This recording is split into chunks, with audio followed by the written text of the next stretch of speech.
ఇక అల్లు అర్జున్కు సంబంధించి నేనేం నాకు సంబంధం లేదు, ఏది అక్కడ పుష్ప 2కు సంబంధించి అక్కడ మహిళ చనిపోయినటువంటి ఘటనకు సంధ్యా థియేటర్లో ఆర్టీసీ క్రాస్ రోడ్ సంధ్యా థియేటర్ దగ్గర జరిగినటువంటి ఘటనకు నాకు సంబంధం లేదు అని చెప్పేసి ఆయన హైకోర్టుకి వెళ్ళిండు.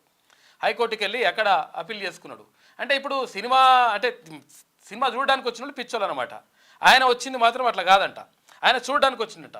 నిజంగా ఒకవేళ చూడడానికి అనుకుంటే మీకు మంచి మంచి వాళ్ళకు అంటే ఇప్పుడు మీకు ప్రత్యేకంగా థియేటర్లు ఏర్పాటు చేసుకుంటారు, ప్రత్యేకంగా స్క్రీన్లు ఏర్పాటు చేసుకుంటారు, అలా చూడవచ్చు మీరు. కానీ ఇక్కడికి వచ్చేసి తొక్కిసలాట జరగడానికి కారణమైనటువంటి మీరు మళ్ళీ ఇట్లా అనడం విషయం ఏంది అని చెప్పేసి చాలా మంది ఆగ్రహం వ్యక్తం చేస్తా ఉన్నారు. వాళ్ళకి వచ్చేసరికి ఎందుకో మరి సాఫ్ట్ కార్నర్ గా వెళ్తా ఉంటారు.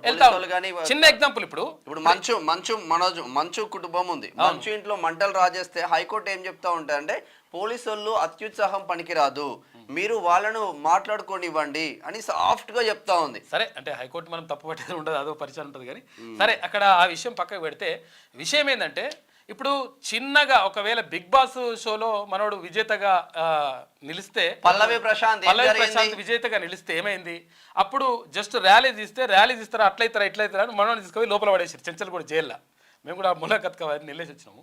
అయితే జైల్లో పడేసిండ్రు. జైల్లో పడేసి ఇక ఆగమాగం చేసి కేసులు పెట్టి రకరకాలుగా వేసిండ్రు. ఆడ జరిగింది తొక్కిసలాట జరగలే, తర్వాత ఇంకెటువంటిది లేదు, ఎవరు చనిపోలేదు, ఎవరికి ప్రమాదం కూడా జరగలేదు, కనీసం గాయాలు కూడా కాలేదు.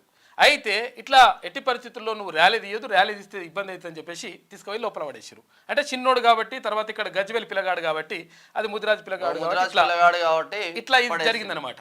అయితే మరి పెద్ద పెద్ద హీరోలు పెద్ద 300 కోట్ల రూపాయలు తీసుకుంటున్నటువంటి హీరోలకు సంబంధించి మాత్రం ఇప్పుడు ఆయన జైలుగోడు, తర్వాత ఇంకా ఆయనదే తప్పు అన్నట్టు, అంటే వచ్చిన వాళ్ళదే తప్పు అన్నట్టు, సినిమా చూసిన వాళ్ళదే తప్పు అన్నట్టుగా వాళ్ళు మాట్లాడుతూ ఉన్నారు. ఇక ఇదొక మంచు మోహన్ బాబుకు సంబంధించి చూడండి, మంచి విషయం. జర్నలిస్టులను కొడితే 3 సంవత్సరాల జైలు శిక్ష అని హైకోర్టులు చెప్తా ఉంటాయి, సుప్రీంకోర్టులు చెప్తా ఉంటాయి కదా, దాని గురించి ఏడా జైలు శిక్ష విధిస్తా ఉన్నారు మంచు మోహన్ బాబుకి. అయితే గాయాల పాలైపోయి ఆసుపత్రిలో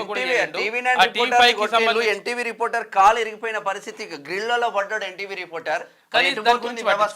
మొత్తం మీద నిన్న బైండ్ ఓవర్ కు సంబంధించి మంచు మోహన్ బాబు కుమారులు ఇద్దరు కూడా నిన్న సైబర్ మన రాచకొండ సిపి దగ్గరికి వచ్చేసి బైండ్ ఓవర్కు సంబంధించి 1 లక్ష రూపాయలు కూడా మనోజ్ ఇచ్చిండట. ఇచ్చేసి అక్కడ అంటే ఎప్పుడన్నా పిలిస్తే మేము రావాలని చెప్పేసి పూచికత్తు కిందనో ఏదో అట్లా ఇచ్చేసి అది జరుగుతూ ఉంది. అయితే ఏది ఏమైనప్పటికీ వాళ్ళకి ఫ్యామిలీ గొడవ ఎవరికి అవసరం లేదు. కాకపోతే ఏంటంటే లోపల జరిగితే ప్రాబ్లం ఏం లేదు. పబ్లిక్ లకు వచ్చినప్పుడు ఆటోమేటిక్గా పబ్లిక్ లో చర్చ జరుగుతుంది. కాబట్టి ఇదంతా 100% మోహన్ బాబు పైన కేసు పెట్టాల్సినటువంటి అవసరం ఉన్నది. ఆయన పేరు భక్తవత్సల నాయుడు.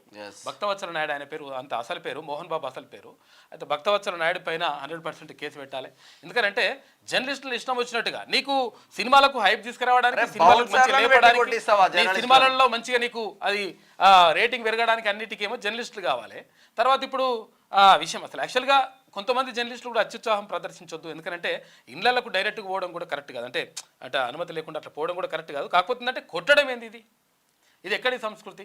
క్యూ న్యూస్ ఛానల్లో పనిచేయటకు అనుభవం గల సీనియర్ వీడియో ఎడిటర్స్ కావాలను సంప్రదించవలసిన నెంబర్ 8688926084.